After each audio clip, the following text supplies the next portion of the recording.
नमस्कार सांग मैंने चलतु माछर आज गोटे रेसिपी बनवा एटा को आम मकुंदी माछ कहू आपण मैंने कौन कहती मुझे जाने कमेंट रे निहाती जनइबे।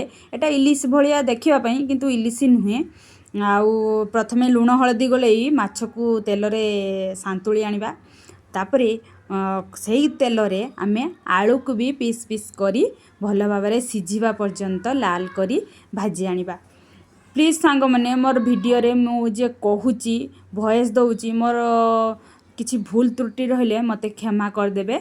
आलू रे लुण हलदी देकी ताको भल भाव सांतुली आनिबा तापरे सही तेल रे कला जीरा कंचा लंका पियाज को पकेबा।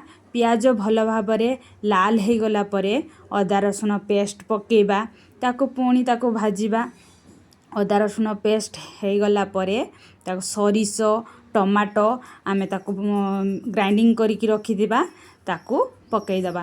तापरे सेथिरे हलदी लुण आउ लंका गुंड पकेइबा। तापरे मसला रे तेल छाड़िबा पर्यंत ताको फुटिबा को छाड़िबा। मसला रु तेल अलग हैला परे आमे सेथिरे भाजिकी रखिथिबा आलू पकेइबा ताको भल भाव रे गुळेई दबा। तापरे किछि समय ताको भी कसिबा। तापरे कषा हो गला परे सेथिरे आमे पानी ऐड करिबा। प्लीज सांग माने आपण माने मोर चैनल को सब्सक्राइब करंतु आ मते आगो को बढ़िबारे सहाय्य करंतु। तापरे झळ फुटी गले सेथिरे आमे भाजी के रखथिबा माछ को पकेइबा किछि समय फुटिबा को छाड़िबा। तापरे प्रस्तुत हो जिवो हमर माछ बेसर। Enjoy everyone.